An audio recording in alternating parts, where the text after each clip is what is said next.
case, my buddy Ed, the guy I watch wrestling with, he let me borrow Slobberknocker, which is JR's book. Normally I'd hold up the book, so don't have it. This pretty much covers from the start of JR's career up into him calling the match between The Rock and Austin, when he wasn't doing that much work for the E when it came to being the announcer.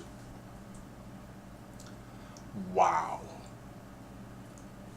Hearing, I know there's been a lot of sexual harassment stuff going on, but the way it's written in this book, I'm really, really surprised that certain promoters weren't taken to the woodshed.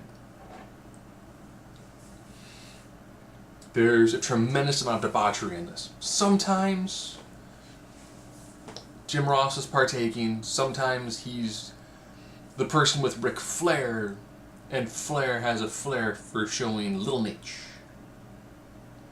I've often joked that every good Ric Flair story begins or ends with him relieved of clothing. I thought that was a joke, not that it's an absolute truism. So you get to hear about his time when it was either working with Bill Watts, making the first tribute to WCW, working in the WWF, you know, all the stuff he did, the Smoky Mountain stuff, working with Jim Cornette, working with Heyman. It makes this book work really well as everything's done in these really small chapters. So a chapter might be, this is when I met my dad, I hadn't talked with him for several years, and it's like 2.5 pages.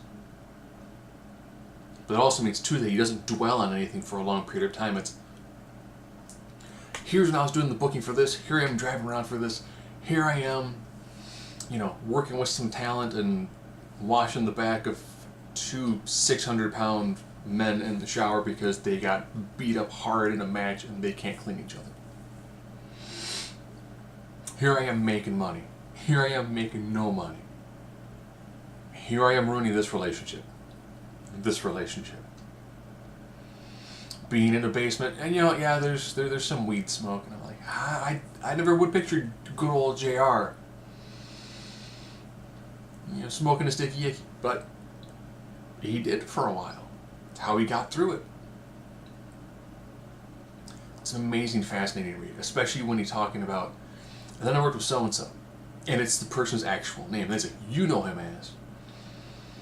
And those backstage moments are brilliant. I like that he doesn't make himself look good. You can tell he has cathartic kind of, I just want to get my story out. I'm no saint. I'm not even close to a saint. I might look better next to the person I'm standing next to, but I have done horrible things. This life has taken so much from me, and it's given so much in return.